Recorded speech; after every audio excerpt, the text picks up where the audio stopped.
Hey everybody, welcome to day 22.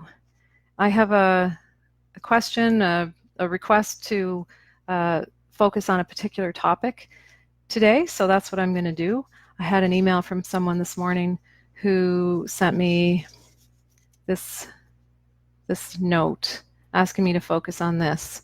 One thing I've always instilled in our franchise partners is not trying to sell to the unsellable. Sometimes as business owners, we can waste time trying to convince people of our services and products rather than focus on the people and the clients who are in our market. I'm definitely not an expert in sales and marketing, but there's pieces of this topic that really resonate for the work that I do. And so that's what I'm going to focus on. And, you know, the word convince really pops out to me here. The trying to sell to the unsellable pops out to me here. And sort of wasting time with people that maybe aren't at the table is another thing that really resonates for me. So I've talked a lot about the 5 styles of conflict solving, right? And compete, avoid, compromise, accommodate, and collaborate. And you know, most of what I focus on is teaching skills and collaboration. But I always say as well that the other 4 styles, all 5 styles, have a time and a place where they're the most appropriate style to use. And sometimes, you know, I think about that in terms of wasting time trying to convince people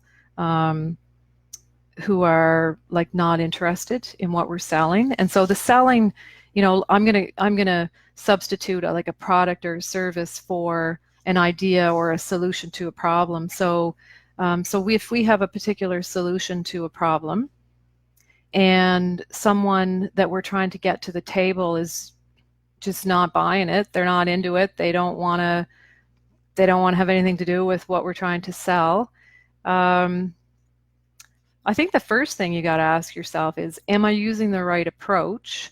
So, you know, I think of, you know, sort of maybe old style, maybe it's not old style, but what I think of like old style selling, you know, is like sort of that hard sell, like, you know, really trying to push a particular solution on a potential client. And then I think of, you know, the word soft sell, you know, maybe the soft sell, I don't know what soft sell is. Like I said, I'm not an expert in marketing or sales. But when you're trying to like push something on someone, right? Like if you're like, this is the solution for you, this is the solution that I think we should go with.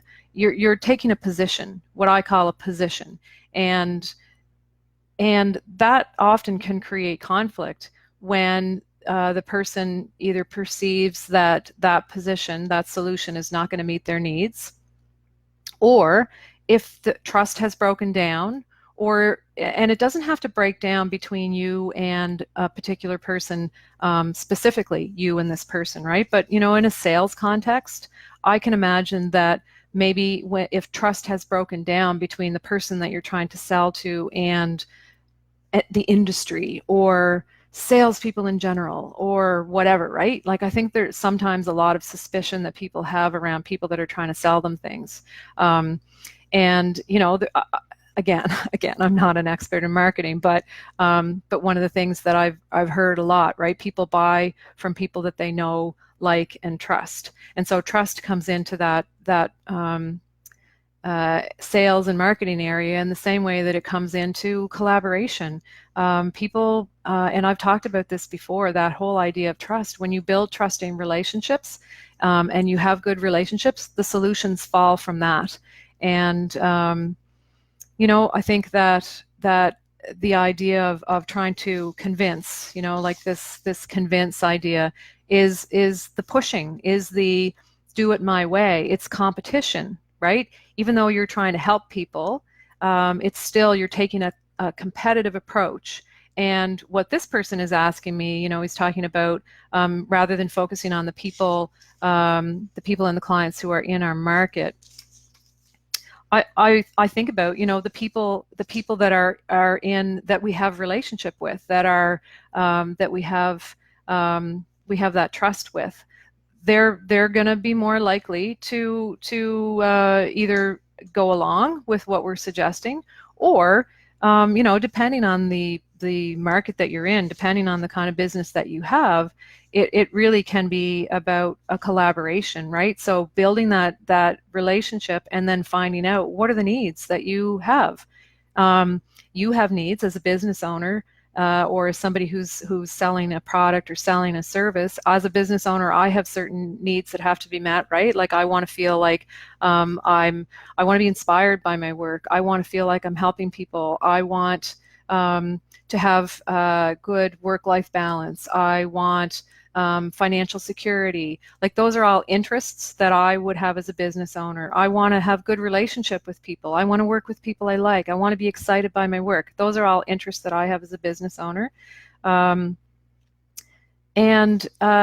more, I have way more, right? And somebody that I might have a potential work relationship with, they have certain interests that they have as well. And I think, you know, if you have the kind of business that has the sort of flexibility where you can create solutions for people like I do, then you can have a conversation with a potential client, and you can find out what are the needs that you have.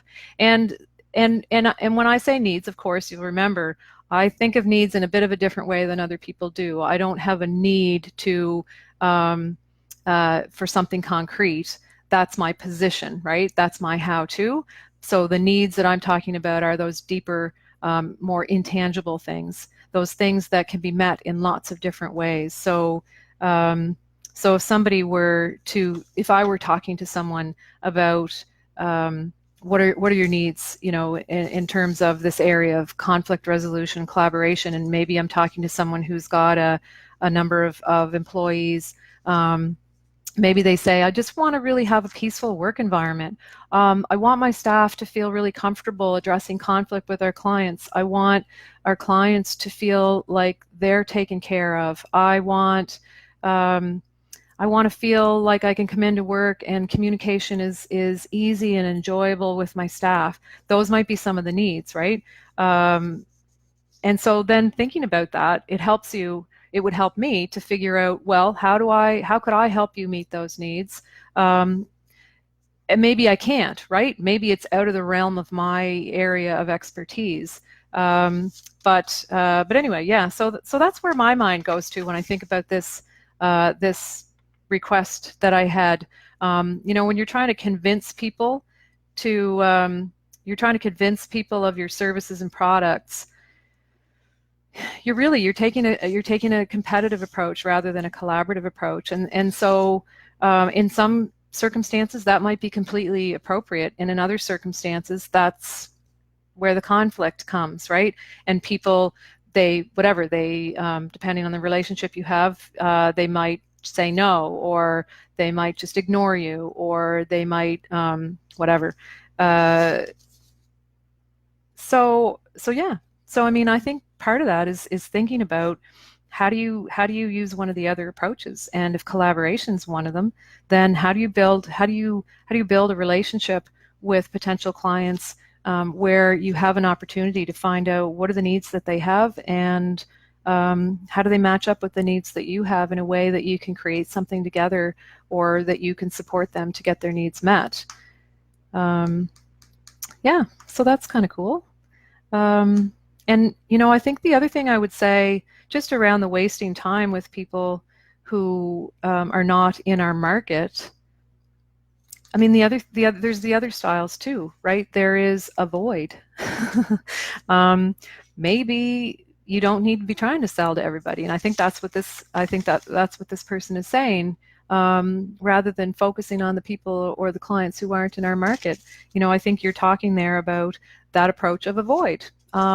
Maybe the effort goes into building relationship and collaborating on potential partnerships. And when I say partnerships, I mean, you know, a service, like a client sort of partnership or relationship with people whose needs line up with yours. not necessarily that you have the same needs, but you know, if there's people whose needs that you're not in business to meet, then yeah, maybe avoid is the right approach. So I think this person has it right. I think you have the right idea that that focusing on, you know, those people whose needs you're in business to meet. So thanks for the question. I appreciate that. Appreciate the opportunity to muse about something I've never really spent a lot of time musing about. Again, if people are interested in finding out more about the course, or if you want to book one of those little mini coaching calls, I'll put the link below. I say I'm going to put the link below. You know what? I'm not sure I have time for more calls, so I'm just going to say I'm not putting the link below. But if you do need a call to figure out if the course is going to work for you, send me a message. Just send me a Facebook message and we'll figure it out. I am off to Moncton this week to do training, mediation training for a group of professionals Monday, Tuesday, Wednesday, but we'll figure something out and we can connect. So thanks everybody, and we'll see you tomorrow.